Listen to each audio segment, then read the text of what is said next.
أعوذ بالله من الشيطان الرجيم. بسم الله الرحمن الرحيم. وقالت اليهود عزير ابن الله وقالت النصارى المسيح ابن الله ذلك قولهم بأفواههم يضاهئون قول الذين كفروا من قبل قاتلهم الله أنى يؤفكون. صدق اللہ العظیم۔ اور یہود کہتے ہیں عزیر اللہ کا بیٹا ہے، اور عیسائی کہتے ہیں مسیح اللہ کا بیٹا ہے۔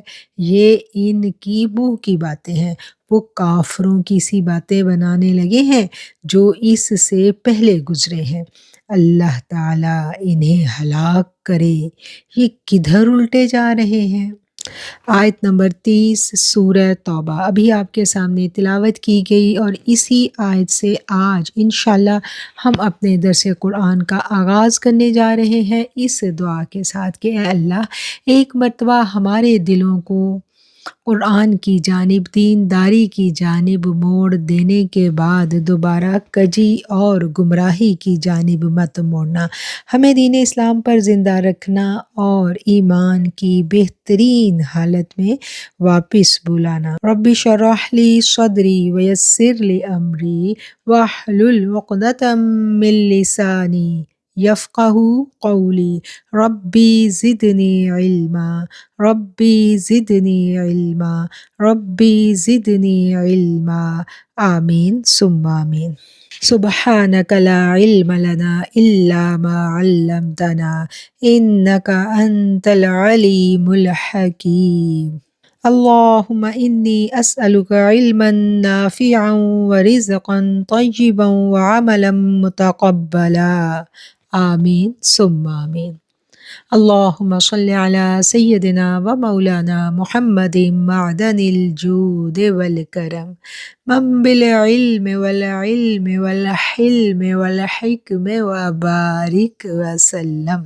یہودیوں کی جب نافرمانیاں حد سے بڑھ گئیں، انبیاء کو انہوں نے بے دریغ قتل کرنا شروع کر دیا، اور احکام توریت کو انہوں نے اپنی من مانی خواہشات میں ڈھال کر لوگوں کے سامنے پیش کرنا شروع کر دیا۔ یعنی جو اللہ تعالیٰ کی کتاب کے احکامات تھے وہ ان کو پیسے لے کر اپنی اور اپنی قوم کی، اپنے امرا کی، اپنے بادشاہوں کی خواہشات کے مطابق تبدیل کر دیا کرتے تھے۔ یہ کس قوم کی عادت تھی؟ یہ یہودیوں کی عادت تھی، اور اسی پر پھر اللہ تعالیٰ نے ان کی سرزش بھی کی، ان کی قوم پر بڑے بڑے سخت عذاب بھی آئے، اور سب سے بڑا جو ان کی قوم پر ایک عذاب آیا تھا وہ آیا تھا بخت نصر کا۔ بخت نصر جو تھا اس نے ان پر حملہ کیا، اور ان کی پوری جو سلطنت ہے اس کی اینٹ سے اینٹ بجا دی، سب تباہ و برباد کر کے ان کا قتل عام کیا، اور جو بچے کچھ یہودی تھے ان کو وہ لے کر واپس اپنے ملک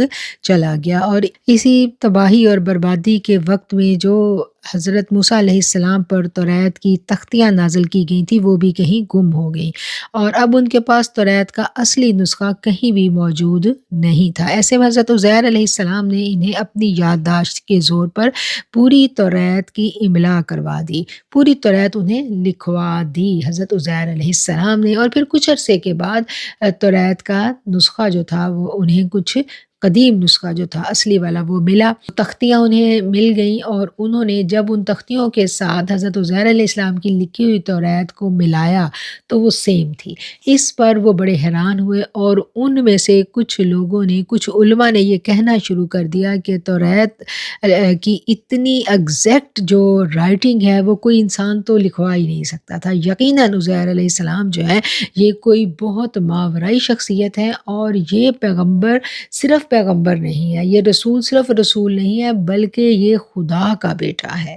اور یوں انہوں نے حضرت عزیر علیہ السلام کو خدا کا بیٹا کہنا شروع کر دیا، اور یہ سارے یہودیوں نے نہیں کیا، ان کے اندر ایک مکتبہ فکر تھا، ایک گروہ، ایک فرقہ ایسا پیدا ہو گیا تھا جو عزیر علیہ السلام کو خدا کا بیٹا کہتے تھے۔ بالکل اسی طرح عیسائیوں کی بھی ہم جب ہسٹری پڑھتے ہیں سورہ آل عمران میں ہم نے وہ سارے کا سارا پڑھا ہے کہ سارے کے سارے جو عیسائی ہیں وہ حضرت عیسیٰ علیہ السلام کو خدا کا بیٹا نہیں کہتے، لیکن انہیں بھی ایک گروہ ایسا موجود ہے جو اس وقت سے حضرت عیسیٰ علیہ السلام کو خدا کا بیٹا کہتا ہے اور کہتا تھا۔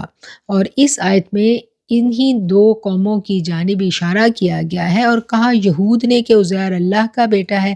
اب ہمیں سمجھ آ گئی کہ انہوں نے عزیر کی کون سی ایسی کرامت، کون سا ایسا کرشمہ دیکھا تھا جس کی وجہ سے انہوں نے عزیر علیہ السلام کو اللہ کا بیٹا کہا، وہ بات ہم نے سمجھ لی۔ اور عیسائی جو ہے حضرت عیسیٰ علیہ السلام کو کیوں خدا کا بیٹا کہتے ہیں؟ کیونکہ وہ بن باپ کے پیدا ہوئے تھے، اور حضرت مریم علیہ السلام جو ہے وہ ان کے معاشرے کی ایک معزز خاتون تھی، اور یہ دو وجوہات تھیں جن کی بنا پر ان کی قوموں نے ان پیغمبروں کو خدا کا بیٹا کہنا شروع کیا، جس کا حق اور سچ کے ساتھ یا ان پیغمبروں کی اپنی تعلیمات کے ساتھ اس کا کوئی واسطہ نہیں تھا۔ ہر پیغمبر دنیا میں جب آتا ہے تو وہ توحید کا پرچار کرتا ہے، وہ توحید کی دعوت دیتا ہے، وہ اپنے آپ کو اللہ کا پیغمبر بتاتا ہے، وہ اپنے آپ کو اللہ کا، کسی پیغمبر نے بھی یہ دعویٰ نہیں کیا نعوذ باللہ کہ وہ خدا کا بیٹا ہے۔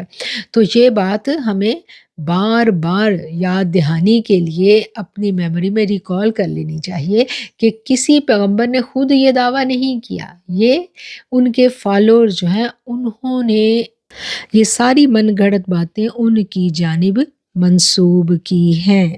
یہودی اور عیسائیوں میں ہمیشہ سے ایک گروہ ایسا رہا جو توحید پر قائم رہا، اور ان کے اندر فرقہ بندی ہوگی، کچھ لوگ گمراہ ہوگے اور کچھ لوگ توحید پر قائم رہے۔ جو توحید پر سچے دل سے قائم رہے، پھر انہوں نے آ کر نبی کریم صلی اللہ علیہ وآلہ وسلم کے ہاتھ پر دین اسلام کو قبول کر لیا تھا، یعنی ان میں سے جو سچے توحید پر تھے انہوں نے آقا علیہ السلام کو پہچان لیا اور آپ پر وہ ایمان لے آئے۔ یہودی اور عیسائی جو حقیقت میں توحید کے علمبردار تھے، ان میں مشرکانہ نظریات سرایت کر جانے کی وجہ یہ ہے کہ ان کے ارد گرد جو مشرک قومیں آباد تھیں وہ خدا کو مجسم چیز مانتی تھیں اور دوسری اشیاء میں اس کے حلول کر جانے کی قائل تھیں۔ مثلا یونان کے فلسفی ان سے یہ لوگ متاثر ہوئے اور ان کے مشرکانہ نظریات کو بڑی فراخ دلی سے اپنے دین توحید میں شامل کر لیا۔ یہودی اور عیسائی مذہب کس طرح یونانی، رومی، مصری فلسفیانہ نظریات سے متاثر ہوا، یہ بات اب راز نہیں ہے۔ یہ تھا جی اقتباس جو میں نے تفسیر قرطبی سے آپ کو پڑھ کر سنایا۔ اب یہ بات ہمیں سمجھ آ گئی کہ وہ کس سے متاثر تھے اور یہ مشرکانہ عقائد ان کے اندر کہاں سے شامل ہوئے تھے۔ اور یوں یہ آیت جو ہے ہمیں بہت اچھے سے سمجھ آ جاتی ہے کہ یہودی کہتے ہیں عزیر اللہ کا بیٹا اور عیسائی کہتے ہیں کہ مسیح اللہ کا بیٹا ہے۔ یہ ان کے منہ کی باتیں ہیں، وہ کافروں کی سی باتیں بنانے لگے ہیں۔ کون سے کافروں کی سی باتیں بنانے لگے ہیں؟ یہ بات بھی ہم نے تفسیر قرطبی کی روشنی میں سمجھ لی۔ وہ کافروں کی سی باتیں بنانے لگے ہیں جو ان سے پہلے گزرے ہیں، اللہ تعالیٰ انہیں ہلاک کرے۔ یہ کدھر الٹے جا رہے ہیں؟ اتخذوا احبارهم ورهبانهم اربابا من دون الله والمسيح ابن مريم وما امروا الا ليعبدوا الها واحدا لا اله الا هو سبحانه عما یشرکون۔ انہوں نے اپنے عالموں اور درویشوں کو اللہ کے سوا خدا بنا لیا ہے اور مسیح مریم کے بیٹے کو بھی، حالانکہ انہیں حکم یہی ہوا تھا کہ اللہ ایک کے سوا کسی اور کی عبادت مت کیجیو، اس کے سوا کوئی معبود نہیں، اور وہ ان لوگوں کے شریک مقرر کرنے سے پاک ہے۔ یہ آیت بڑی اہم آیت ہے۔ اس آیت میں ہم کچھ باتیں جو ہے نا وہ ایک نئے انداز میں سیکھتے ہیں. اتخذوا احبارہم و رہبانہم اربابم، انہوں نے اپنے عالموں اور درویشوں کو اپنا رب بنا لیا ہے اللہ کو چھوڑ کر. اب اس آیت پر ہم تھوڑا سا تفکر کریں گے تو ہمیں رب کے معنی اور مفہوم بہت اچھے واضح ہو جائیں گے. ہم اپنی نماز کو شروع کرتے ہیں تو ہم کہتے ہیں الحمدللہ رب العالمین، تمام تعریفیں اسی کے لیے ہیں جو تمام جہانوں کا رب ہے. پھر جب ہم اس دنیا سے جائیں گے، قبر میں جائیں گے، تو سب سے پہلا سوال ہم سے کیا جائے گا من ربو کا، تمہارا رب کون ہے؟ تو رب کے معنی اور مفہوم بہت اچھے انداز میں سمجھنا ہمارے لیے بڑا ضروری ہے، کیونکہ یہ ہماری قبر کا پہلا سوال ہے کہ رب کے معنی اور مفہوم جب تک ہمیں صحیح طور پر سمجھ میں نہیں آئیں گے، ہم اپنے اس سوال کا جواب نہیں دے سکیں گے. ہم جواب درست کب دے سکتے ہیں؟ جب ہمیں سوال سمجھ میں آئے.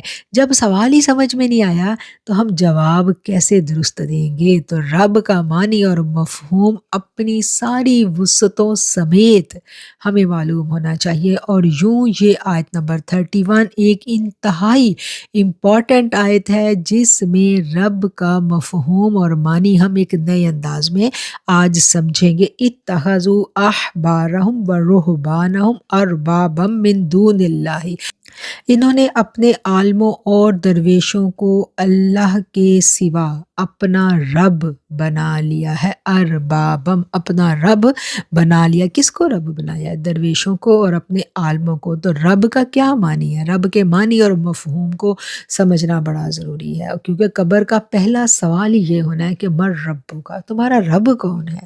اور ہم سورہ فاتحہ کا جب آغاز کرتے ہیں تو تب بھی ہمیں اس نام سے روشناس کروایا جاتا ہے. یعنی قرآن کھولتے ہی سب سے پہلا جو اپنے رب کا ہمارے ساتھ، ہمارے اللہ کا ہمارے ساتھ تعارف ہے وہ کیا ہے کہ کون ہے اللہ ہمارا؟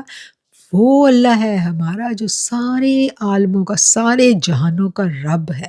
تو رب کے معنی اور وسعت جو ہے اس کو ہم سمجھیں گے کہ رب یہاں اس آیت میں رب کے معنی کیا ہم سمجھ رہے ہیں؟ جس کی پیروی کی جائے. کس طرح سے پیروی کی جائے؟ کہ اس کو اپنا سب کچھ جان لیا جائے. رب وہ رب ہے کہ جس کی وجہ سے ہمارا وجود قائم ہے. ہم کہتے ہیں رب کا ایک معنی ہے پالنے والا، اللہ ہمیں پالنے والا ہے. تو پالا تو مجھے میری ماں نے ہے. پالا تو اگر کسی کی ماں نہیں ہے، کوئی آرفن ہاؤس میں پلا، کسی کو کسی کے رشتہ دار نے پالا، تو پالنے والا تو ہر وقت بدلتا رہا. تو در حقیقت پالنہار کون ہے؟ در حقیقت کون پالتا ہے؟ کوئی بچہ بچپن میں یتیم ہو جاتا ہے، در حقیقت اس کو پالنے والا کون ہوتا ہے؟ در حقیقت وہ کون سی ایسی ہستی ہے جس کے بنا وہ اپنے وجود کو قائم نہیں رکھ سکتا؟ ایون گرون اپ ہونے کے بعد بھی، ہم بڑے ہو گئے، ہم اپنے انڈیپینڈنٹ لائف میں آ گئے، اس کے باوجود بھی اگر ہم تفکر کریں، غور و فکر کریں، تو ہم اپنی آنے والی سانس کو واپس لوٹانے پر بھی قاصر ہیں. اگر رب چاہے تو یہ سانس واپس جائے گی. اگر رب چاہے ہم سوئے تو ہم اٹھیں گے. اگر میرا رب چاہے تو ہم کھانا جو منہ میں ڈالا ہے وہ نگل سکیں گے. اگر رب کا حکم نہیں ہے تو وہ کھانا اندر نہیں جا سکتا. کوئی نہ کوئی ایسی ہستی ہمہ وقت ہمارے ساتھ موجود ہے جس کے ہم محتاج ہیں. اور یہی ہے رب کا حقیقی معنی، کہ وہ ہستی جو ہر لمحہ ہمارے ساتھ موجود ہے، جس پر ہمیں یقین کامل ہے کہ وہ ہمارے ساتھ ہے. کسی لمحے کا کوئی خیال جو ہمارے قلب و ذہن میں پیدا ہوا وہ بھی اس ہستی سے چھپا ہوا نہیں ہے. اور وہ ہستی جب چاہے جہاں چاہے ہماری زندگی کا دھارا روک دے. آپ دیکھیں زندگی میں جب کوئی معاملہ پھنس جاتا ہے، کوئی کام پھنس جاتا ہے، تو بڑے سے بڑا جادوگر، بڑے سے بڑا عالم، بڑے سے بڑا مفتی، بڑے سے بڑا بزرگ، کوئی پیر، کوئی بھی کسی کے پاس آپ چلے جائیں، اگر رب کا حکم نہیں ہے، آپ کہیں پھنسے ہوئے، تو آپ کو کوئی نہیں نکال سکتا۔ ہاں، کسی درویش کی، کسی بزرگ کی دعا، وہ بھی یہ مانتا ہے کہ دیکھو میں دعا کر سکتا ہوں، کام نہیں کر سکتا، کام کی یقین دہانی میری نہیں ہے۔ ہاں، میں اپنی طرح دعا کر سکتا ہوں، اور میرا رب، مجھے امید ہے کہ میری دعا کی لاج رکھے گا، میری دعا قبول کرے گا۔ ہر فرد کو یہ پتہ ہے کہ میں قادر مطلق نہیں ہوں۔ کوئی بھی یہ دعویٰ نہیں کرتا۔ کبھی کسی نے آج تک دعویٰ کیا کہ میں قادر مطلق ہوں؟ قادر مطلق صرف اللہ کی ذات ہے، اور یہی حقیقی معنی ہے رب کے۔ جب قبر میں ہم سے پہلا سوال ہوگا نا، مر رب کا، تمہارا رب کون ہے، تو جس شخص نے اپنا حقیقی مشکل کشا اور قادر مطلق اپنے کسی پیر کو، یا اپنے کسی عالم کو، یا اپنے کسی درویش کو مانا ہوگا، تو پھر وہاں پر وہ کیا کہے گا؟ جس نے اپنی خواہش نفس کو اپنا الہ مانا ہوگا، وہاں پر وہ کیا کہے گا؟ رب کے معنی اور مفہوم کو سمجھ لینے کے بعد ہمیں اس چیز کا بخوبی اندازہ ہو جاتا ہے کہ رب کے بارے میں جب ہم سے قبر میں سوال ہوگا، ہم سے پوچھا جائے گا مر ربو کا، تمہارا رب کون ہے، تو جس کو ہم نے دنیا کی زندگی میں اپنا رب مانا ہوگا، ہماری زبان سے وہی نکلے گا۔ اگر کسی نے دنیا کی زندگی میں اپنی خواہش نفس کو اپنا الہ مانا، جس نے اپنی خواہش نفس کو کی پیروی کی اور اسی کو اپنا رب مانا، تو پھر اس کے منہ سے یہ نہیں نکلے گا کہ اللہ میرا رب ہے۔ جس نے کسی کو، سائنس کو اپنا خدا مان لیا، کسی عالم دین کو، آپ دیکھیں آج فرقہ بندی میں لوگ اتنے سخت اور اتنے کٹر ہو چکے ہیں کہ وہ اللہ کے دین کی بات کو سمجھیں گے نہیں، اس پر کوئی کمپرومائز کرنے کو تیار ہو جائیں گے، لیکن اپنے فرقے کے عالم دین جو ہے نا، اس کے بارے میں وہ بات سننے کو تیار نہیں ہوں گے۔ تو یہ رویہ کن کا تھا؟ قرآن ہمیں بتاتا ہے۔ قرآن ہمیں کیا کہتا ہے کہ آنکھیں کھول کر ہم نے قرآن پر تفکر، تدبر خود کرنا ہے، خود اس کو سمجھنا ہے، سیکھنا ہے، اور ہمارے جو اساتذہ کرام ہیں ہم ان سے سیکھیں گے۔ ان کا ادب بھی قرآن نے سکھایا، ان کو فالو کرنا، ان کی بات کو ماننا بھی قرآن نے ہی ہمیں سکھایا، لیکن قرآن نے ہمیں یہ بھی بتا دیا کہ جہاں پر شریعت کی حدیں توڑی جائیں گی، وہاں پر ہمارا ری ایکشن کیا ہونا چاہیے۔ اور قرآن نے ہمیں یہ بھی سمجھا دیا کہ جس کی پیروی کی جائے اور جس کو اپنا الہ مان لیا جائے، وہی ہمارا رب ہوگا۔ اب کیا ہے کہ انہوں نے اپنے عالموں اور درویشوں کو اللہ کے سوا اپنا رب بنا لیا تھا، اور مسیح مریم کے بیٹے کو بھی، یعنی ایک طرف تو انہوں نے اپنے عالموں کو، کیونکہ ان کے عالم کیا کرتے تھے، اللہ کی کتاب کو عوام الناس تک پہنچنے نہیں دیتے تھے، وہ صرف اور صرف خواص تک تھی، خاص لوگ اس کو پڑھ سکتے تھے، حقیقی جو اللہ کی کتاب تھی، جیسے تورات کی تختیاں تھیں تو وہ عوام الناس کی پہنچ سے بڑی دور تھی۔ عوام الناس تک کیا جاتا تھے، ان کے علماء جاتے تھے، اور وہ جو کہتے تھے وہ کہتے تھے بس اسی پر یقین کرو، اگر تم نے ہماری بات نہ مانی تو پھر تمہارا جو خاتمہ ہے نا وہ بڑا دردناک ہوگا۔ تو وہ کیا کرتے تھے، وہ بس ان کے لیے عالم کی بات سب کچھ تھی۔ تو اس بات پر جہاں کہا گیا کہ انہوں نے اپنے عالموں اور درویشوں کو اللہ کے سوا اپنا رب بنا لیا، اور مسیح مریم کے بیٹے کو بھی، حالانکہ انہیں حکم یہی ہوا تھا کہ ایک اللہ کے سوا اور کسی کی عبادت مت کرنا، وما امروا الا لیعبدوا، رب کون ہے؟ جس کی عبادت کی جاتی ہے۔ اور عبادت کرنا کیا ہے، اس کا مفہوم بھی ہم بہت اچھی طرح سے جان چکے ہیں کہ عبادت، حقیقت میں عبادت کیا ہے۔ عبادت جو ہے وہ آقا علیہ الصلوۃ والسلام کا طریقہ ہے، جیسے ہم نے ان کو کرتے دیکھا ہم اسی طرح کریں گے تو وہی ہماری عبادت ہوگی۔ جیسے ہم نے آقا کو نماز پڑھتے دیکھا ہم اسی طرح نماز پڑھتے ہیں، جیسے ہم نے ان کو اللہ کی محبت میں گرفتار دیکھا، اللہ کی مناجات کرتے دیکھا، اللہ کے آگے گریہ زاری کرتے دیکھا، وہی انداز جو ہے وہ آپ کے صحابہ نے اپنایا۔ اپنے رب کی محبت میں جتنے رسول اللہ صلی اللہ علیہ وسلم شدید تھے، اسی شدت کو صحابہ کرام نے اپنایا۔ ہمارے پاس بڑی حدیث پہنچتی ہیں اس زمن میں، اما عائشہ فرماتی ہیں کہ آقا علیہ الصلوۃ والسلام اپنے گھر میں ہوتے تھے اور اپنی فیملی کے ساتھ مطلب ٹائم سپینڈ کر رہے ہوتے تھے، اور جب نماز کا وقت آتا تھا تو وہ یوں ہو جاتے تھے کہ جیسے کسی کو پہچانتے ہی نہیں، اور بس وہ پھر اللہ کے حضور نماز کی ادائیگی کے لیے چلے جاتے تھے۔ تو یہ انداز تھا محبت کا کہ ساری محبتیں، فیملی کی محبت، اولاد کی محبت صرف اور صرف تابع ہو جاتی ہے اللہ کی محبت کے، اور یہی عبادت کا ایسنس ہے۔ وَمَا أُمِرُوا إِلَّا لِيَعْبُدُوا إِلَٰهًا وَاحِدًا، حالانکہ انہیں یہی حکم ہوا تھا کہ ایک اللہ کے سوا اور کسی کی عبادت مت کیجیے، اور اس کے سوا کوئی معبود برحق نہیں ہے، وہ ان لوگوں کے شریک مقرر کرنے سے پاک ہے۔ یریدون ان یطفئوا نور اللہ بافواہہم ویأبی اللہ الا ان یتم نورہ ولو کرہ الکافرون، یہ لوگ چاہتے ہیں کہ اللہ کے نور کو اپنے منہ کی پھونکوں سے بجھا دیں۔ اللہ اپنے نور کو پورا کیے بنا نہیں رہے گا، اگرچہ کافر ناپسند ہی کریں۔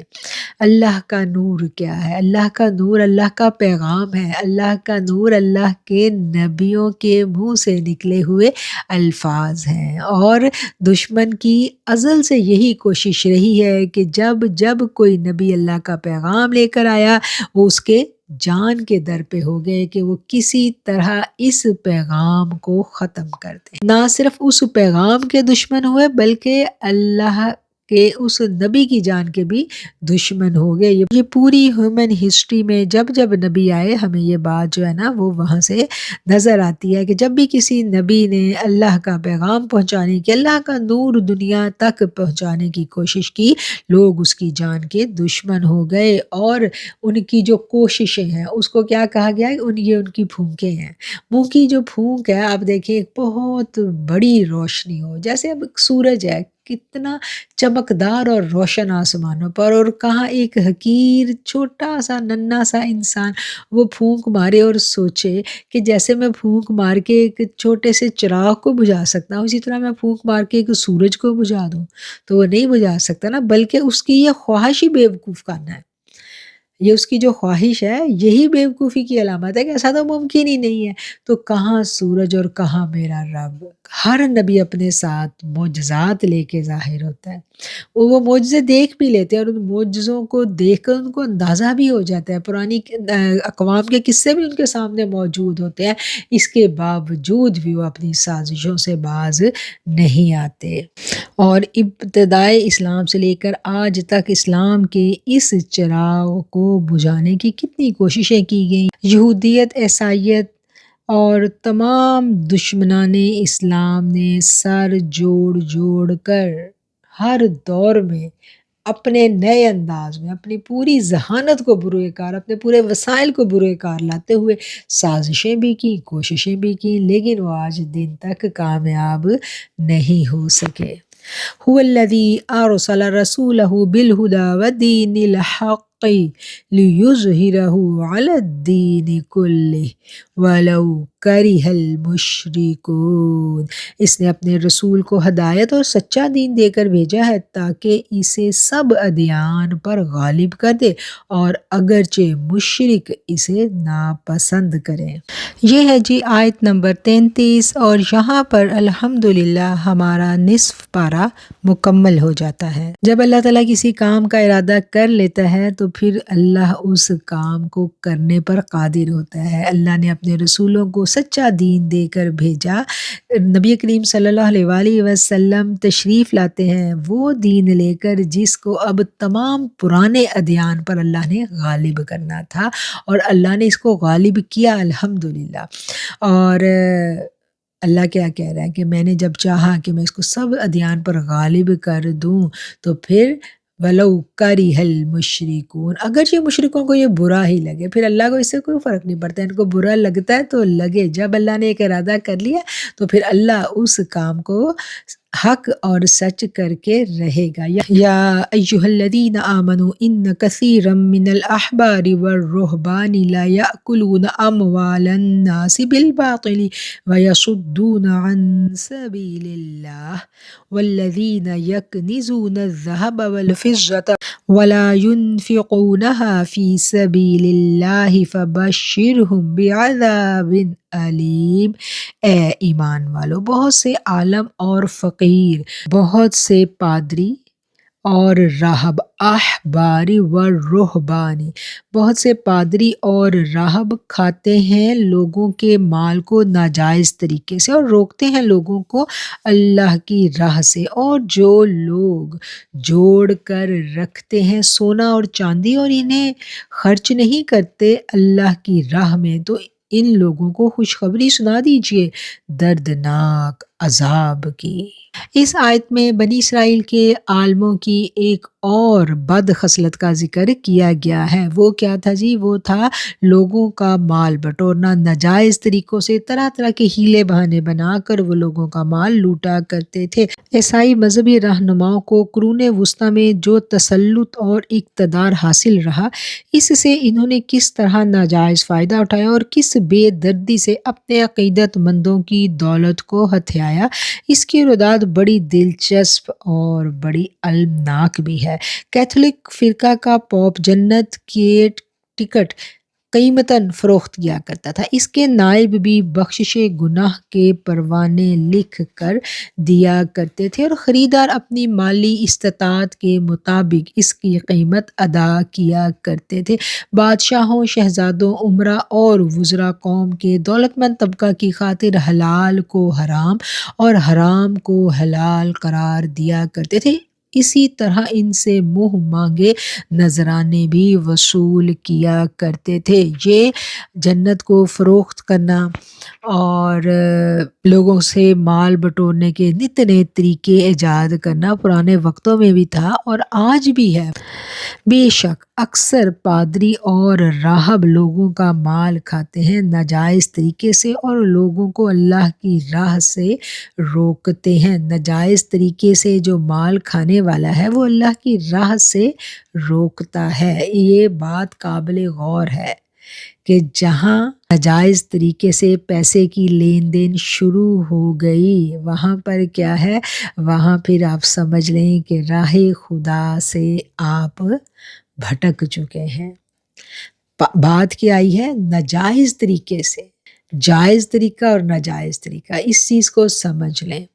آج یہ اتنا سینسٹیو پہلو ہے، اس چیز کو ہم لوگ ایسے سمجھیں کہ جیسے دم کرنا، رقیہ کرنا، اس کی ہم جب پڑھتے ہیں تو اسلامک ہسٹری میں ہمیں پتہ چلتا ہے کہ رقیہ کرنے پر جیسے حضرت ابو سعید خدری نے رقیہ کیا، دم کیا بچھو کے کاٹے گا، اور اس پر انہوں نے ہدیہ وصول کیا اور نبی کریم صلی اللہ علیہ وآلہ وسلم نے اس کو جائز قرار دیا، اور یوں ہمیں پتہ چلا کہ دم یا رقیہ کرنے والا ہدیہ لے سکتا ہے اور یہ اس کے لیے جائز ہے۔ یہ ایک بات ہے۔ اس بات کو اب ہم نے سمجھ لیا، اس بات کو ہم یہاں پر پاز کرتے ہیں، اور اس کے بعد ہم آج کے معاشرے میں جو پیسے کا لین دین ہو رہا ہے، عملیات کے نام پر لوگوں کو لوٹا جا رہا ہے، لاکھوں روپیہ، ہزاروں روپیہ جو ہے نا وہ اینٹھا جا رہا ہے ایک وظیفہ بتانے پر۔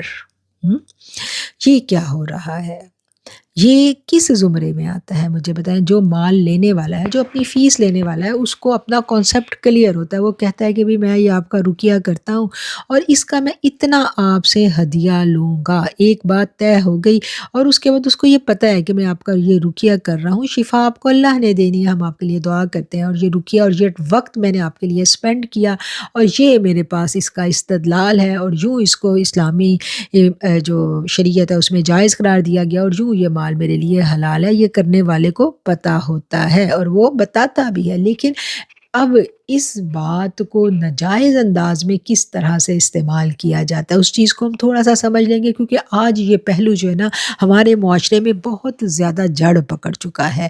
آج کیا ہے کہ اپنی خواہشات کو پورا کرنے کے لیے، اپنے مسائل سے نبرداز ماں ہونے کے لیے، تقدیر کے فیصلے اپنے مطابق کروانے کے لیے، اپنی من پسند خواہشات کو عملی جامہ پہنانے کے لیے ہمیں ایک ایسا عالم، ایک ایسا بزرگ، ایک ایسا پیر چاہیے جس کے پاس ہم جائیں، ہم اس کی خدمت کریں، ہم اس کو ہدیہ دیں۔ اور وہ ہدیہ کیا ہے؟ وہ ہدیہ ان لمیٹڈ ہدیہ ہے، وہ جتنا بھی ہو بس ہو، اس میں کوئی لمٹ نہیں ہے، اس کا کوئی کرائٹیریا ہی نہیں ہے، وہ بس وہ کہتا ہے کہ یہ دو۔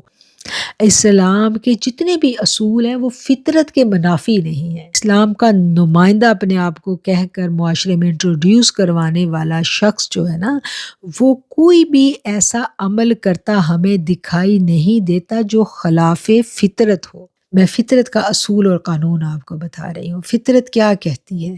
انسانی فطرت کیا کہتی ہے؟ ہر انسان خود جانتا ہے، یہ فیصلہ ہر انسان خود کر سکتا ہے۔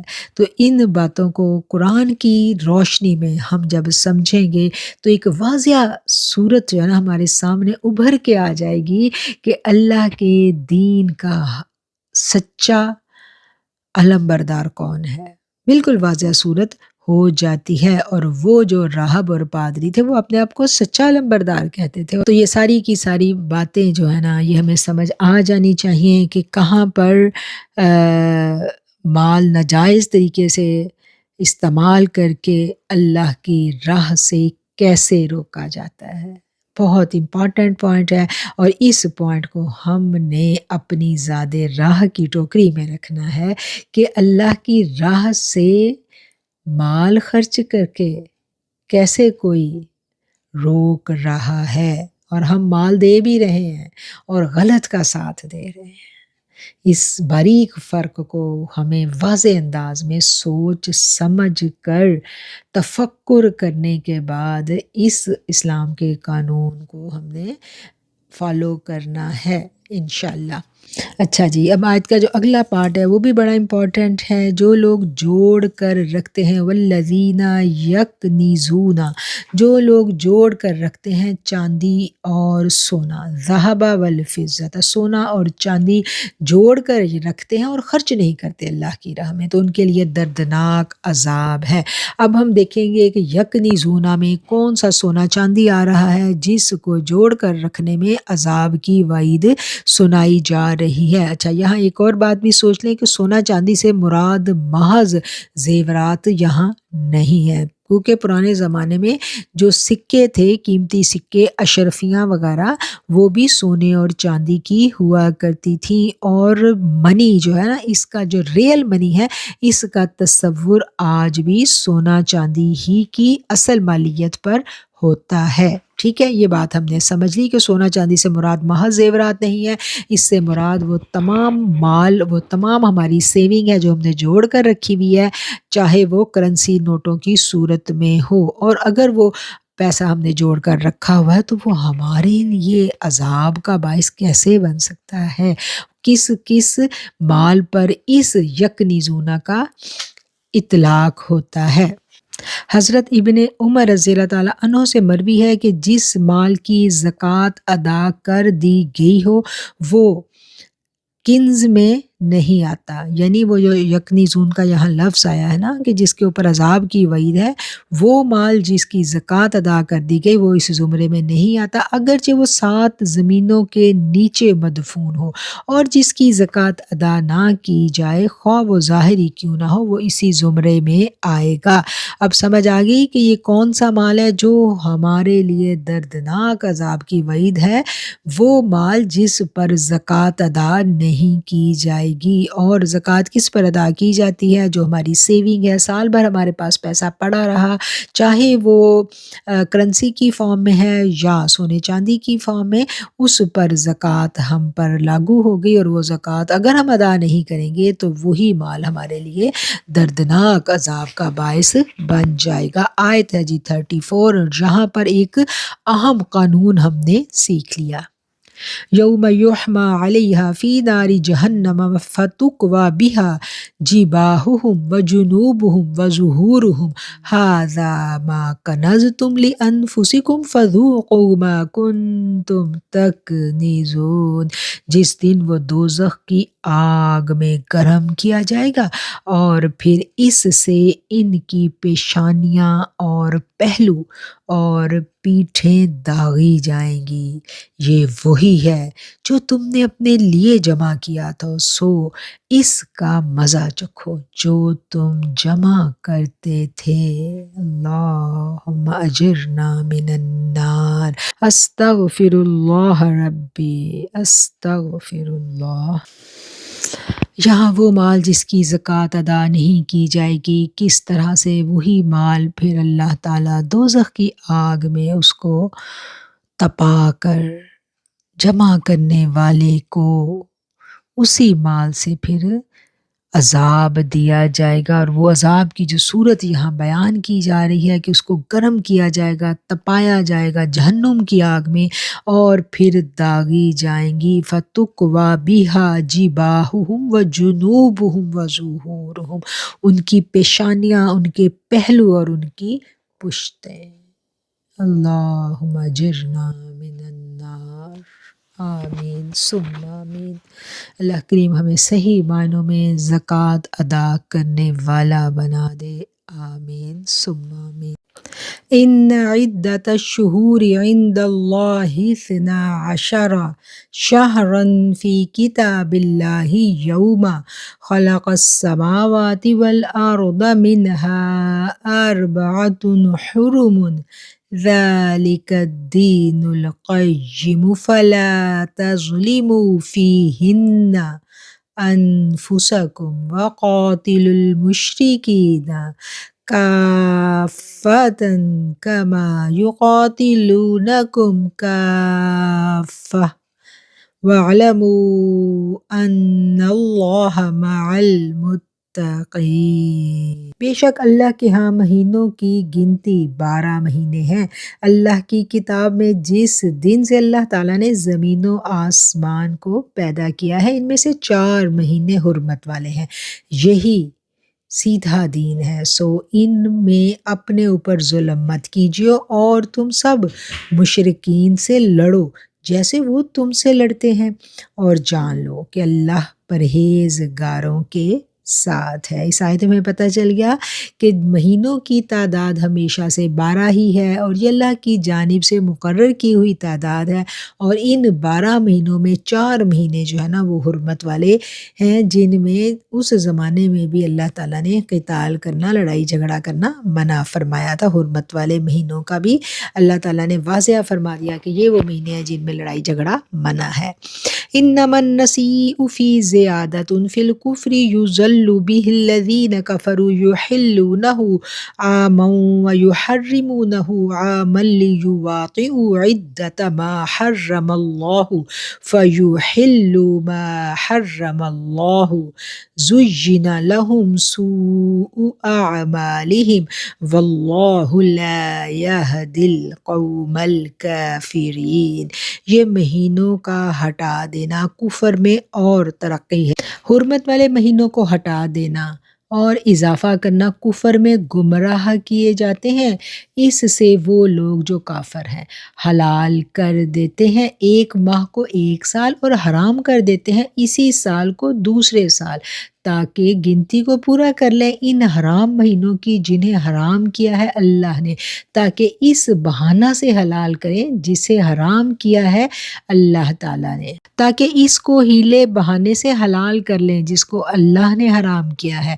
اللہ تعالیٰ نے آراستہ کر دی ہے ان کے لیے ان کے برے اعمال، اور اللہ ہدایت نہیں دیتا اس قوم کو جو کفر اختیار کیے ہوئے ہے۔ حضرت ابراہیم علیہ السلام کے زمانے سے سال کے 4 مہینے حرمت اور عزت والے شمار کیے جاتے تھے، اور ان 4 مہینوں میں لڑائی کی سخت ممانعت تھی۔ فریضہ حج کی ادائیگی کے لیے ذوالحجہ کی تاریخیں اللہ نے اسی وقت سے مقرر کر دی تھی۔ کچھ عرصہ کے بعد اہل عرب پر اس حکم کی پابندی گراں گزرنے لگی۔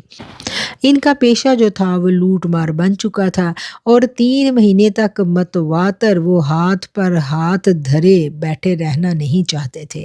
ذی-قعد، ذی الحج اور محرم یہ تینوں اکٹھے حرمت والے مہینے تھے، اور ان مہینوں میں ان کے لیے یہ بات جو تھی نا یہ قابل قبول نہیں تھی کہ ان مہینوں میں وہ لوٹ مار نہ کریں۔ تو انہوں نے کیا کیا کہ حرمت والے مہینوں کی تعداد تو 4 ہی رہنے دی، لیکن وہ اپنی مرضی سے اعلان کر دیتے تھے کہ اس سال یہ والے 4 مہینے ہوں گے، اپنی مرضی سے، اپنی خواہش کے مطابق، اپنی سہولت کے مطابق، اور حج کی تاریخیں بھی انہوں نے بدل دیں، جب ان کا جی چاہتا حج کا اعلان کر دیتے۔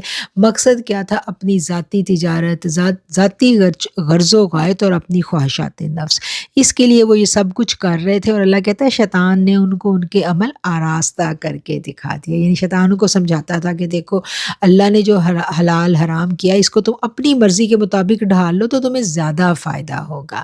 تو اس کی یہاں پر اس آیت میں وضاحت کر دی گئی ہے کہ ایسا نہیں ہے، جو کوئی ایسا کرتا ہے پھر اس کے اوپر اتنی بڑی جو اللہ کی گرفت آتی ہے وہ کیا ہے کہ اس کے نصیبوں سے ہدایت جو ہے نا پھر وہ ہٹا دی جاتی ہے۔ واللہ لا یہدی القوم الکافرین، کہ اللہ ایسے انکار کرنے والے کافروں کو پھر اللہ ہدایت نہیں دیتا۔ یا ایھا الذین آمنوا ما لکم اذا قیل لکم انفروا فی سبیل اللہ اثاقلتم الی الارض ارضیتم بالحیاۃ الدنیا من الآخرہ فما متاع الحیاۃ الدنیا فی الآخرۃ الا قلیل۔ اے ایمان والو، کیا ہو گیا ہے تمہیں کہ جب کہا جاتا ہے تمہیں کہ نکلو اللہ کی راہ میں تو بوجھل ہو کر زمین کی جانب جھک جاتے ہو؟ کیا تم نے پسند کر لی ہے دنیا کی زندگی آخرت کے مقابلے میں؟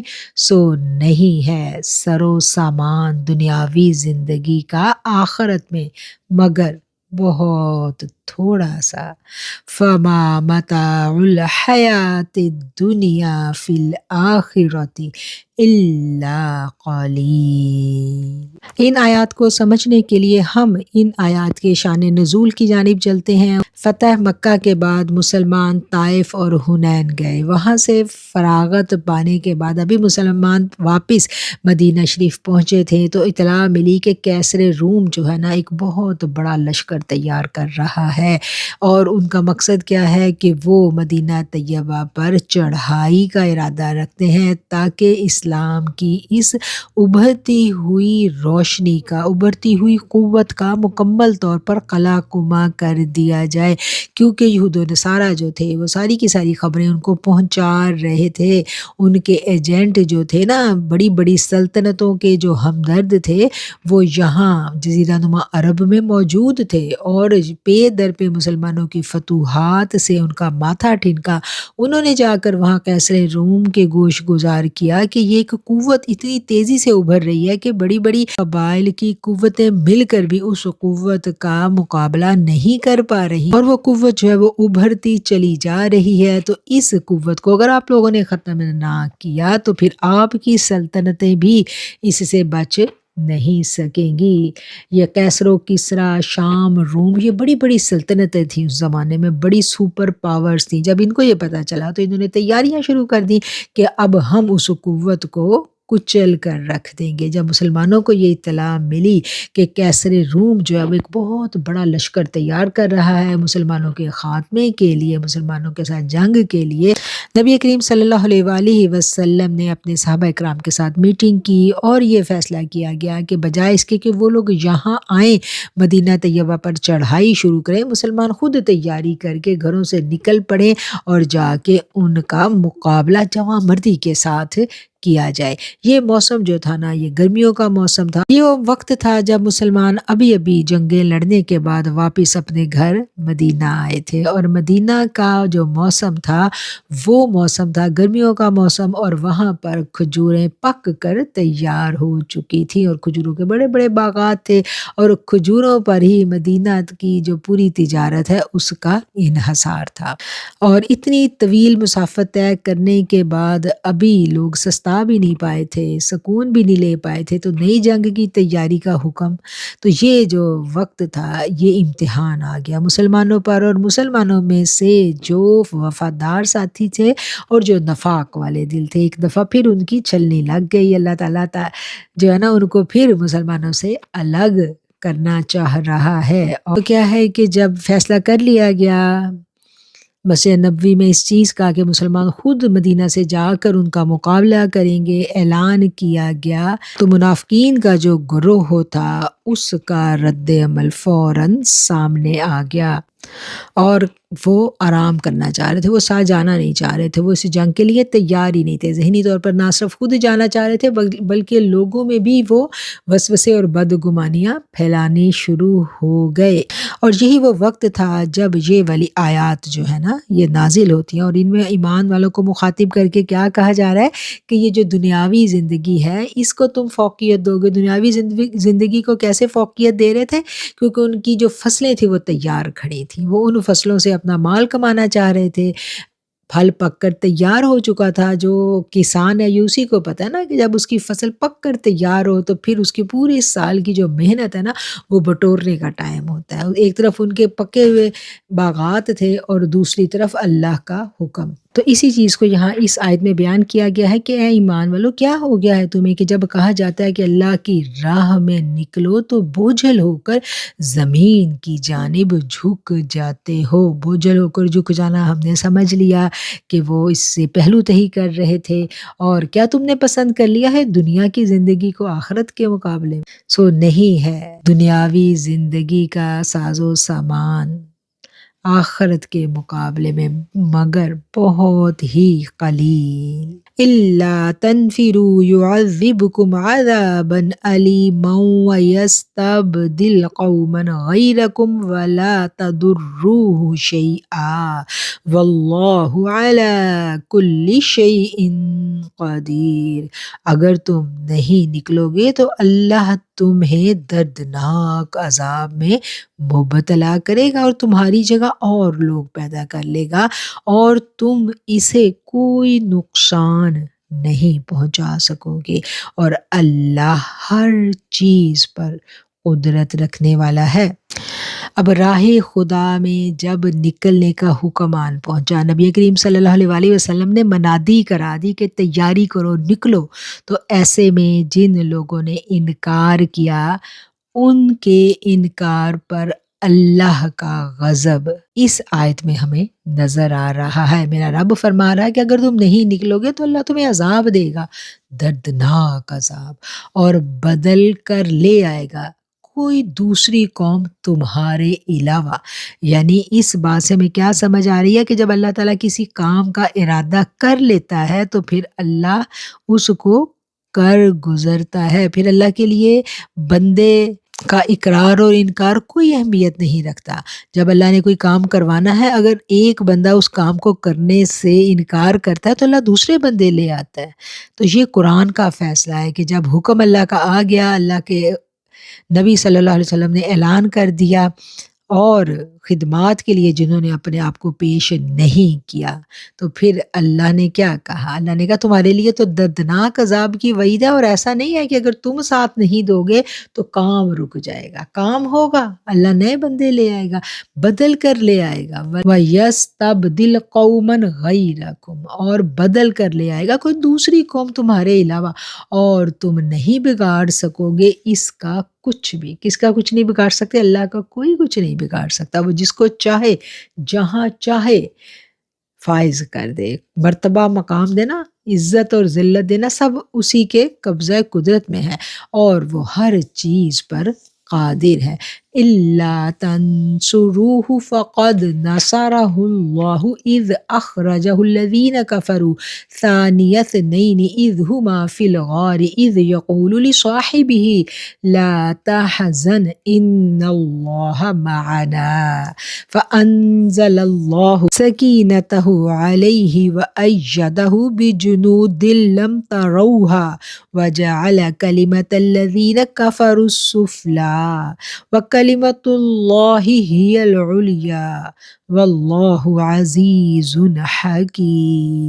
اور اگر تم رسول اللہ کی مدد نہیں کرو گے تو اللہ تعالیٰ نے ان کی مدد کی تھی اس وقت جب کفار نے انہیں نکالا تھا کہ وہ دو میں سے دوسرا تھے، جب وہ دونوں غار میں تھے، جب وہ اپنے ساتھی سے کہہ رہے تھے کہ غم نہ کھاؤ، بے شک اللہ ہمارے ساتھ ہے۔ پھر اللہ تعالیٰ نے اپنی جانب سے ان پر تسکین اتاری اور ان کی مدد کی، وہ فوجیں بھیجیں جنہیں تم نے نہیں دیکھا، اور کافروں کی بات کو پست کر دیا، اور بات تو اللہ ہی کی بلند ہے، اور اللہ زبردست حکمت والا ہے۔ یہ آیت جو ہے نا، یہ بھی بڑی امپورٹنٹ آیت ہے۔ ابھی پیچھے قصہ چل رہا تھا غزوہ تبوک کا، اور کچھ لوگ جو تھے وہ اللہ کی راہ میں نکلنے پر پس و پیش کر رہے تھے، اور اس بات کو نادانی قرار دے رہے تھے کہ اتنی بڑی کیسر روم کی جو سلطنت ہے اس کے ساتھ یہ لوگ کیسے ٹکرائیں گے۔ نہ صرف وہ خود جانے سے پہلو تہی کر رہے تھے بلکہ جو جانا چاہ رہے تھے ان کے حوصلوں کو بھی پست کرنے کے لیے طرح طرح کی بدگمانیاں اور وسوسہ انگیزی کے چیزیں جو ہے نا وہ معاشرے میں پھیلا رہے تھے۔ تو ایسے میں پھر اللہ تعالیٰ ان کو یاد کروا رہا ہے کہ وہ وقت یاد کرو۔ یہاں یہ قصہ تو تبوک کا چل رہا ہے، حالات و واقعات تبوک کے بیان کیے جا رہے ہیں، لیکن یہاں یاد کروایا جا رہا ہے ہجرت کا واقعہ کہ جب نبی کریم صلی اللہ علیہ وآلہ وسلم نے ہجرت فرمائی تھی تو وہ مسلمانوں کے لیے کتنا مشکل ترین وقت تھا۔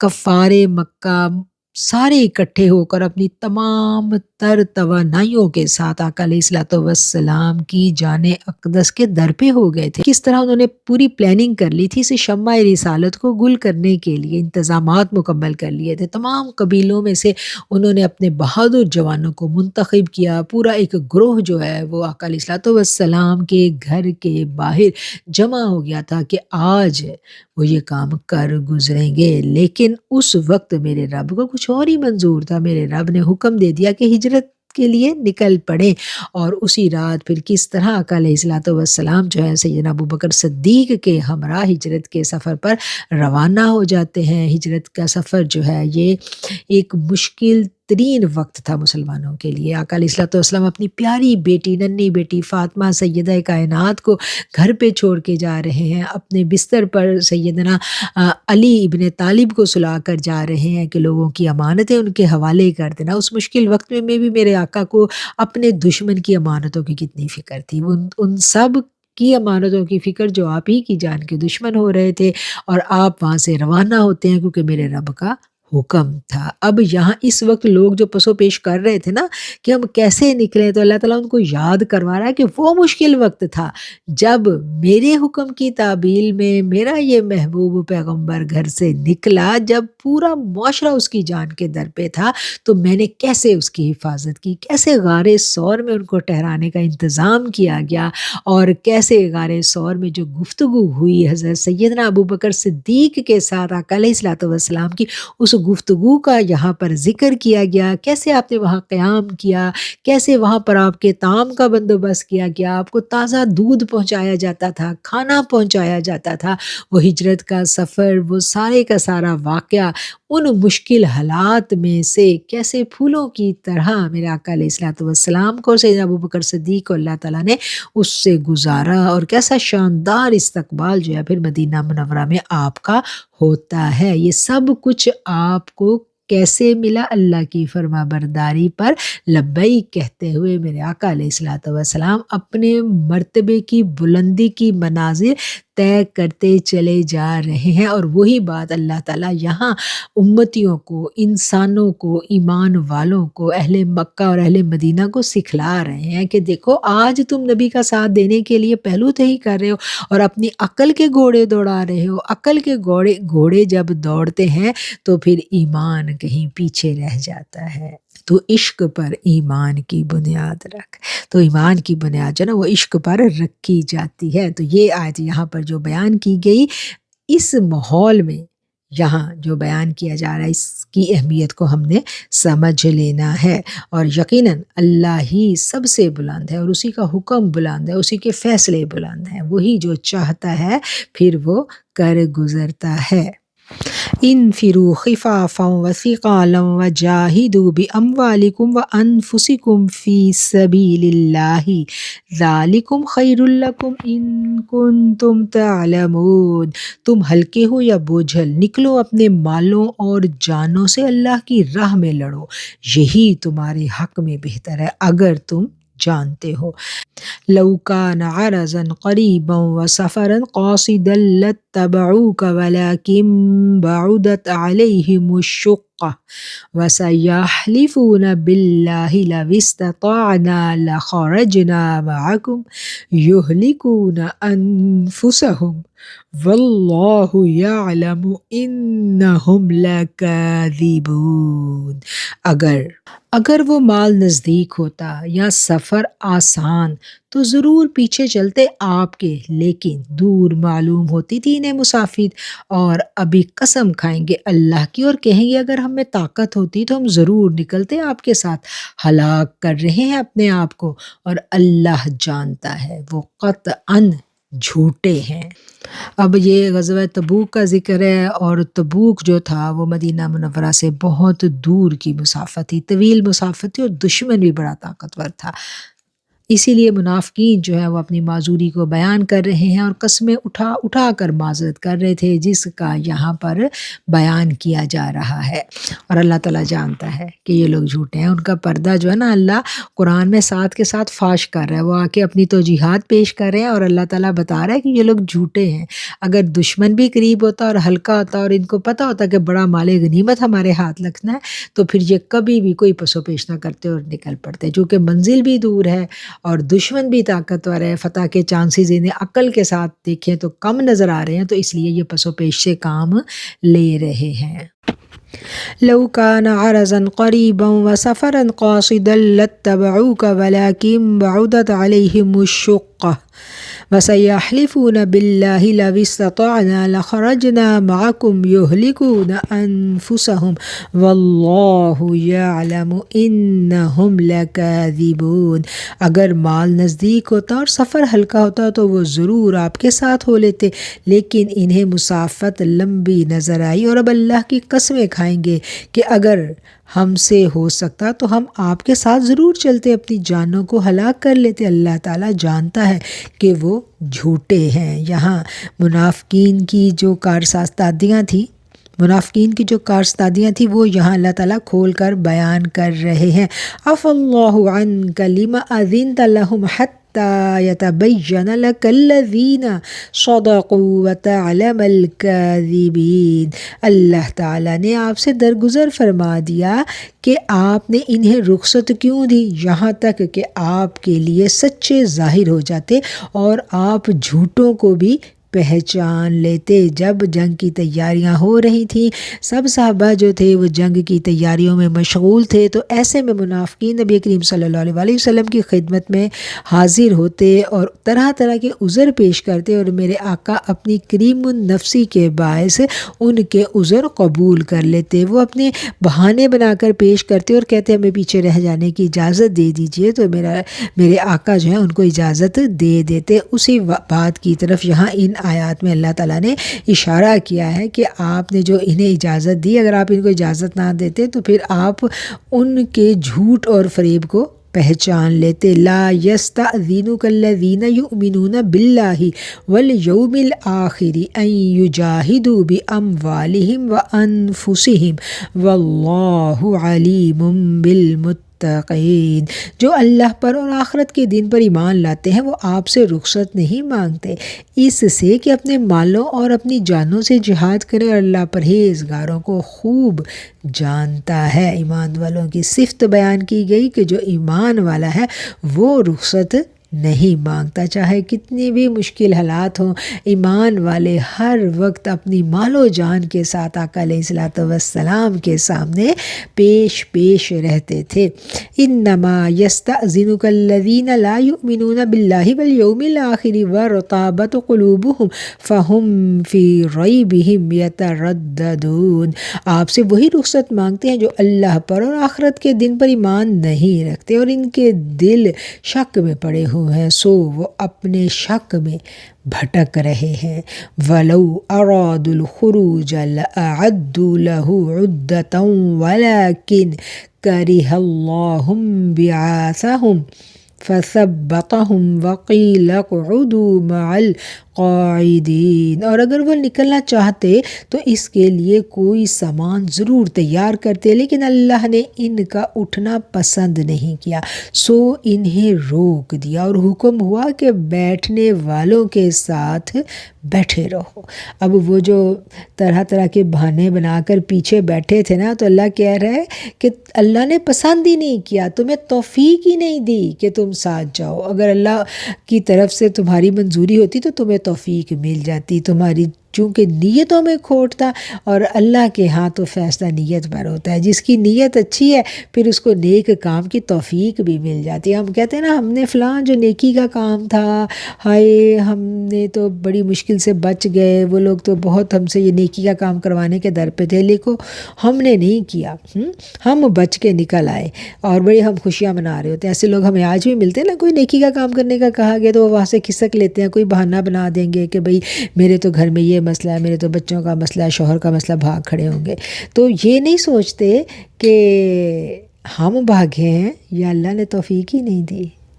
وہی سارے مسائل سے باقی خواتین بھی گزر رہی ہوتی ہیں، لیکن وہ کر گزرتی ہیں کیونکہ ان کی نیت ٹھیک تھی، اللہ ان کو توفیق دے دیتا ہے۔ تو نیکی کا کام اللہ کی توفیق سے سر انجام پا سکتا ہے۔ جب تک اللہ کی طرف سے توفیق نہ ہو ہم کچھ بھی نہیں کر سکتے۔ ہم جو کر رہے ہوتے ہیں یہ اس رب کی توفیق ہوتی ہے، اور توفیق کن کو ملتی ہے؟ نیک نیتی رکھنے والے کو۔ اس لیے نیت ہے نا، اس کو عمل سے افضل قرار دیا گیا، اور یہاں منافقین کو جو جنگ میں جانے کی اور اپنا سب کچھ پیش کرنے کی توفیق نہیں ملی تھی، اس کی وجہ بھی ان کی بد نیتی تھی۔ اور اگر وہ نکلنا چاہتے تو اس کے لیے ضرور کوئی سامان تیار کرتے، مطلب وہ عذر پیش کر رہے ہیں، ان کی نیت ہی ٹھیک نہیں تھی، اس لیے انہوں نے تیاری کوئی نہیں کی، اب بہانے بنا رہے ہیں، لیکن اللہ نے ان کا اٹھنا پسند ہی نہیں کیا، سو انہیں روک دیا اور حکم ہوا کہ بیٹھے رہنے والوں کے ساتھ بیٹھے رہو۔ تو اللہ تعالیٰ نیتوں کا وبال جو ہے نا اس وقت بھی تھا اور نیتوں کا وبال آج بھی اللہ سب دکھا دیتا ہے۔ اس لیے کہا جاتا ہے نا کہ جو قرآن پڑھ لیتا ہے پھر وہ اپنے آپ کو پہچان لیتا ہے، اور جس نے اپنے آپ کو پہچان لیا وہ اپنے رب کو بھی پہچان لیتا ہے۔ اپنے رب کی پہچان کے لیے اپنی ذات کو پہچاننا بڑا ضروری ہے۔ ہم سمجھ رہے ہوتے ہیں ہم خدا کو دھوکہ دے رہے ہیں، ہم اللہ کے بندوں کو دھوکہ دے رہے ہیں، حالانکہ ہم خود اپنے آپ کو دھوکہ دے رہے ہوتے ہیں۔ اور یہ جو دھوکہ دینے کی عادت ہے نا، ڈنڈی مارنا، دھوکہ دینا، یہ ساری کی ساری جو اپنی ذات کے اندر کی جو برائیاں ہیں، یہ سورہ توبہ پڑھ لینے کے بعد ہم ان برائیوں کو بہت اچھا سا پہچان سکتے ہیں۔ آیت ہے جی 46، اور اسی آیت پر ہم اپنے آج کے درس قرآن کا اختتام کریں گے۔ آج جتنی آیات ہم نے پڑھی، اب ہم ان آیات کا بامحاورہ ترجمہ دیکھیں گے۔ آیت نمبر 30 سے ہم نے اپنے آج کے درس قرآن کا آغاز کیا تھا، اور یہودی کہتے ہیں کہ عزیر اللہ کا بیٹا ہے، اور عیسائی کہتے ہیں کہ مسیح اللہ کا بیٹا ہے۔ یہ ان کے منہ کی باتیں ہیں، وہ کافروں کی سی باتیں بنانے لگے ہیں جو ان سے پہلے گزرے ہیں۔ اللہ انہیں ہلاک کرے، یہ کدھر الٹے پھرے جا رہے ہیں۔ انہوں نے اپنے عالموں اور درویشوں کو اللہ کے علاوہ اپنا رب بنا لیا، اور مسیح مریم کے بیٹے کو بھی، حالانکہ انہیں حکم یہی ہوا تھا کہ ایک اللہ کے سوا کسی کی عبادت مت کریں، اس کے سوا کوئی معبود برحق نہیں ہے، وہ ان لوگوں کے شریک مقرر کرنے سے پاک ہے۔ یہ چاہتے ہیں کہ اللہ کی روشنی کو اپنے منہوں سے بجھا دیں۔ اللہ اپنی روشنی کو پورا کیے بغیر نہیں رہے گا، اور اگرچہ کافر ناپسند ہی کریں۔ اس نے اپنے رسول کو ہدایت اور سچا دین دے کر بھیجا ہے تاکہ اسے تمام ادیان پر غالب کر دے، اور اگرچہ مشرکوں کو یہ برا لگے۔ اے ایمان والو، بہت سے عالم اور فقیر لوگوں کا مال ناحق کھاتے ہیں اور اللہ کی راہ سے روکتے ہیں، اور جو لوگ سونا اور چاندی جمع کرتے ہیں اور اسے اللہ کی راہ میں خرچ نہیں کرتے، انہیں دردناک عذاب کی وعید سنا دیجیے، جس دن وہ دوزخ کی آگ میں گرم کیا جائے گا، اور اس کی پیشانی اور پہلو اور ان کی پیٹھیں اس سے داغی جائیں گی۔ یہ وہی ہیں جو تم نے اپنے لیے جمع کیا تھا، سو اس کا مزہ چکھو جو تم جمع کرتے تھے۔ بے شک اللہ کے ہاں مہینوں کی گنتی 12 مہینے ہے اللہ کی کتاب میں، جس دن سے اللہ نے زمین اور آسمان پیدا کیے، ان میں سے 4 عزت والے ہیں، یہی سیدھا دین ہے، سو ان میں اپنے اوپر ظلم مت کیجیے، اور تم سب مشرکین سے لڑو جیسے وہ تم سے لڑتے ہیں، اور جان لو اللہ پرہیزگاروں کے ساتھ ہے۔ یہ مہینوں کا ہٹا دینا کفر میں ترقی ہے، اور اس سے کافر گمراہی میں پڑے رہتے ہیں۔ اس مہینے کو ایک برس تو حلال کر لیتے ہیں اور دوسرے برس اسی مہینے کو حرام رکھتے ہیں، تاکہ ان 12 مہینوں کی گنتی کو پورا کر لیں جنہیں اللہ نے عزت دی ہے، پھر حلال کر لیتے ہیں جو اللہ نے حرام کیا ہے۔ ان کے برے اعمال انہیں بھلے دکھائی دیتے ہیں، اور اللہ کافروں کو ہدایت نہیں دیتا۔ اے ایمان والو، تمہیں کیا ہوا جب تمہیں کہا جاتا ہے کہ اللہ کی راہ میں کوچ کرو تو زمین پر گرے جاتے ہو؟ کیا تم آخرت کو چھوڑ کر دنیا کی زندگانی پر خوش ہو گئے ہو؟ دنیا کی زندگی کا فائدہ تو آخرت کے مقابلے میں بہت ہی کم ہے۔ اگر تم نہیں نکلو گے تو اللہ تمہیں دردناک عذاب میں مبتلا کرے گا، اور تمہاری جگہ اور لوگ پیدا کر دے گا، اور تم اسے نقصان نہیں پہنچا سکو گے، اور اللہ ہر چیز پر قدرت رکھنے والا ہے۔ اگر تم رسول اللہ کی مدد نہیں کرو گے تو ان کی مدد اللہ نے کی ہے، اس وقت جب کفار نے انہیں نکالا تھا اور وہ 2 میں سے دوسرا تھے، جب وہ دونوں غار میں تھے، جب وہ اپنے ساتھی سے کہہ رہے تھے کہ غم مت کیجیے، بے شک اللہ ہمارے ساتھ ہے۔ پھر اللہ نے اپنے طرف سے ان پر تسکین اتار دی اور ان کی مدد کو وہ فوجیں بھیجیں جنہیں تم نے نہیں دیکھا، اور کافروں کی بات کو پست کر ڈالا، اور بات تو اللہ ہی کی بلند ہے، اور اللہ زبردست حکمت والا ہے۔ تم ہلکے ہو یا بوجھل، نکلو اپنے مالوں اور جانوں سے اللہ کی راہ میں لڑو، یہ تمہارے حق میں بہتر ہے اگر تم سمجھتے ہو۔ ترجمہ دوبارہ۔ اگر مال نزدیک ہوتا اور سفر ہلکا ہوتا تو وہ ضرور آپ کے ساتھ چل دیے ہوتے، لیکن انہیں مسافت طویل نظر آئی، اور اب اللہ کی قسمیں کھائیں گے اگر ہم سے ہو سکتا تو ہم ضرور آپ کے ساتھ چلتے، اپنی جانوں کو ہلاک کرتے ہیں، اور اللہ جانتا ہے کہ وہ جھوٹے ہیں۔ اللہ کریم نے آپ کو درگزر فرمایا کہ آپ نے انہیں رخصت کیوں دی، یہاں تک کہ آپ کے سامنے سچے لوگ ظاہر ہو جاتے اور آپ ان جھوٹوں کے بارے میں جان لیتے۔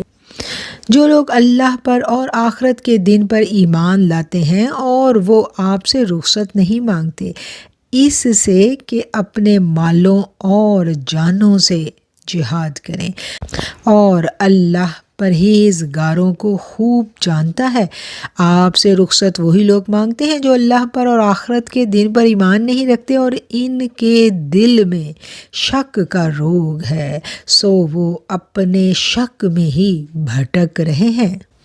اور اگر وہ نکلنا چاہتے تو اس کے لیے کوئی سامان ضرور تیار کرتے، لیکن اللہ نے ان کا اٹھنا پسند ہی نہیں کیا، سو انہیں روک دیا گیا اور حکم ہوا کہ بیٹھے رہنے والوں کے ساتھ بیٹھے رہو۔ صدق اللہ العظیم و صدق رسولہ النبی الکریم۔ الحمدللہ ثم الحمدللہ، لاکھوں کروڑوں درود و سلام اس آقا علیہ الصلوۃ والسلام پر، اس خاتم النبیین پر، جن کے صدقے ہمیں اللہ کریم نے دین اسلام دیا اور جن کی توسط سے ہمیں قرآن کریم ملا۔ الحمدللہ ثم الحمدللہ۔